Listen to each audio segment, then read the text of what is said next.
Hey guys, I'm going to put together a video so you can get a tour of the Mimics Gimmick. Starting with a slow pan around, you get a nice view of it at night, all lit up. I am recording a commentary, and I have never done this before, so please forgive me.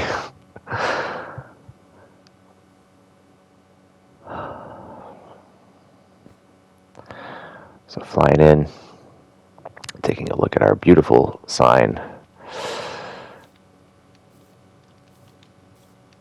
showing off the tavern name in the business, and up here we have our front patio for the smokers to go out and imbibe. This is what I consider the main entrance because it's just got this gorgeous archway. You come in, there it is.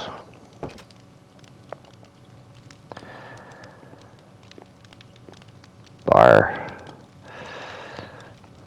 I had a table here, but I took it out in favor of a stage.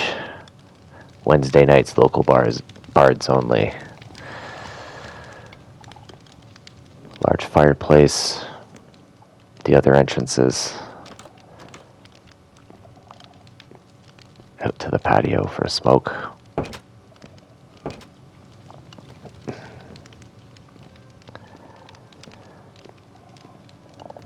It's coming back now behind the bar.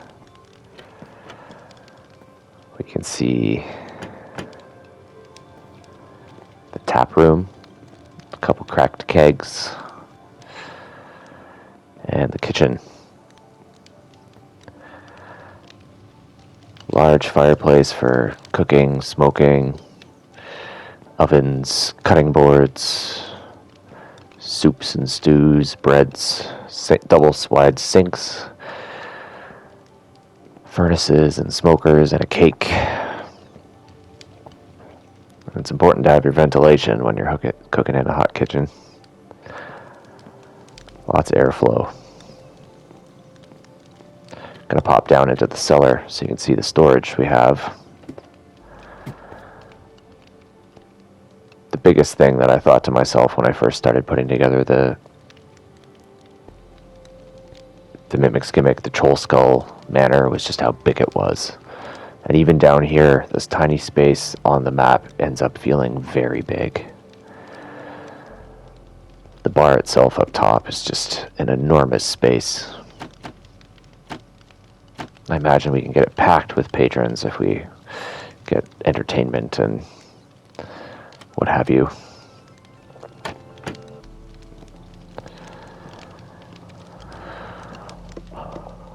So we're going to head out and around the back to the residential spaces.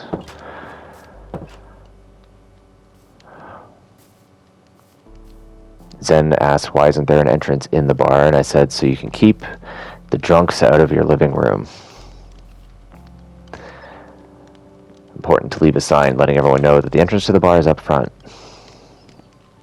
Hang your coats. Drop your keys. Large common room. I left the door open. I didn't want to have to re-record, so we're just going to close that quick. Stained glass window for some color. And I built in the common room a large table for us all to sit around, eat, plan. It's like a war table. A skull and a bloody arrow and a map. Some clues and some food. By the large fireplace that's shared with the den. It's a big, cozy space, couches and rugs and chairs by the fire. Another balcony that's just for us.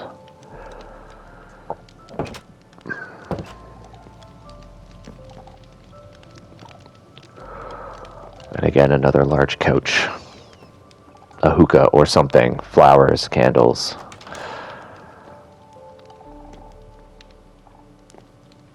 Another balcony. I actually moved the door on this balcony further down because it was so close to these doors here that it didn't make much sense. I put the doors to that balcony's hallway closer to Krillin's room so that if he wants to go outside easier, he can. We're going into Krillin's room. In his room, he's got a big open space to do his monk stuff and train, and I forgot I was on creative and punched the training dummy and broke it when I wanted to pretend that I was training with the training dummy. Hopping around, training, fighting, punching, doing what he does. Got some runes, Dragon Balls or something, a cake and a spoon. That's just his little Zen garden, his sensu beans, and a bonsai tree with his fireplace that's shared with Tyradel's room. So we're gonna head that way next. But to get there, we have to go back out through the den, back through the common room. Krillin's room is very far in, and may actually be the most defensible position in the entire building.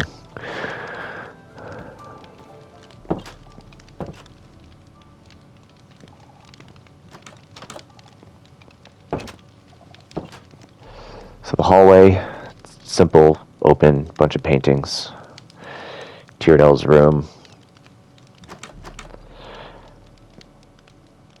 There's that shared fireplace with Krillin's room, and yeah, Tyradel keeps it simple. He grew up in the church. He's a minimalist because he doesn't typically has ever had a lot of his own possessions, and he's more than perfectly happy to sit on his balcony and take in the fresh air.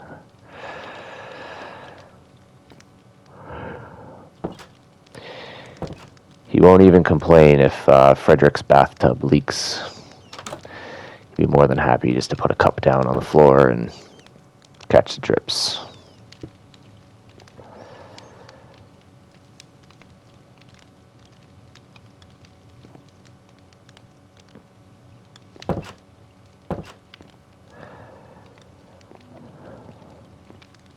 So heading upstairs.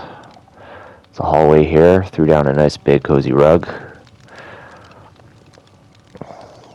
We have one of the bathrooms. This one is much smaller. So I would not recommend pooping in there because this other bathroom is much larger and it has ventilation. That's important when you need to poop.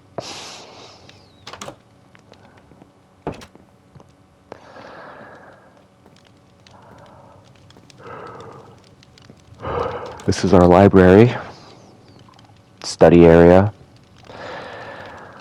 I built a nice little reading nook to lie down if you want to have a read, and a more dedicated studying lectern.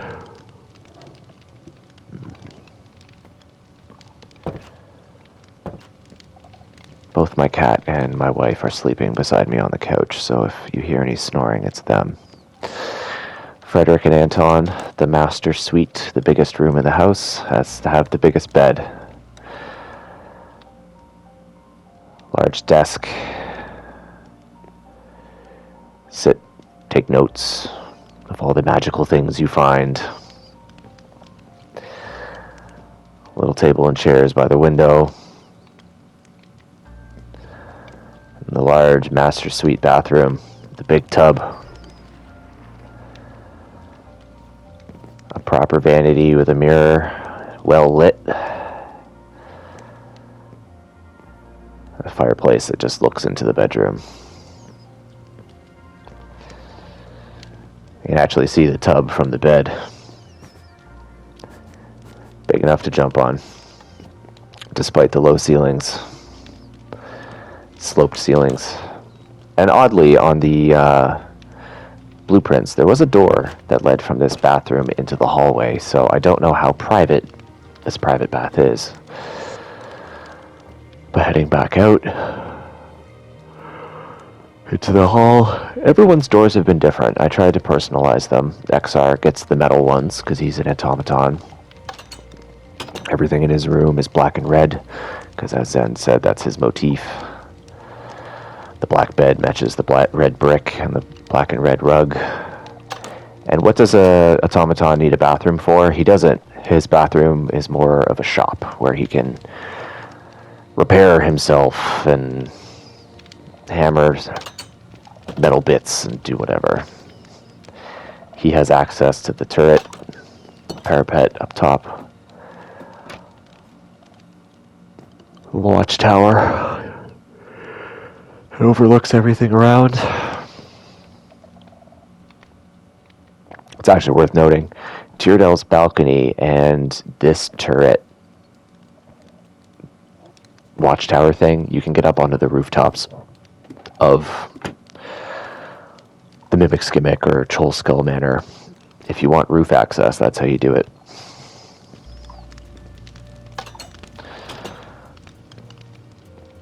So that's XR's room. A few hard to reach cobwebs. And that's the second floor. Heading up to the third floor, we have your attic storage space, which is just loaded up with crap. And it's dusty and full of cobwebs and has a bunch of mannequins in the back, because every good attic is full of mannequins. And now we get into Tatari's room, which is a chaotic mess of witchiness and plants and candles, and try not to trip on all the junk, but she's doing something up there, brewing potions and getting up to her alchemy, and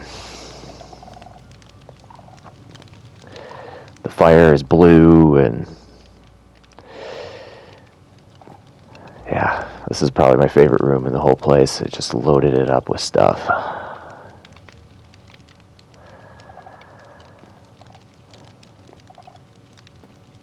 One thing I was saying to Mitzel and Zen, that building this really helped me visualize the floor plans that we were given. To be able to walk through it and see it, I can absolutely imagine this place in game. We're just gonna head out, take another lap so you can see it during the day, and hope you guys enjoyed the video as much as I enjoyed building this, and can't wait to continue the story tomorrow night. It's been great.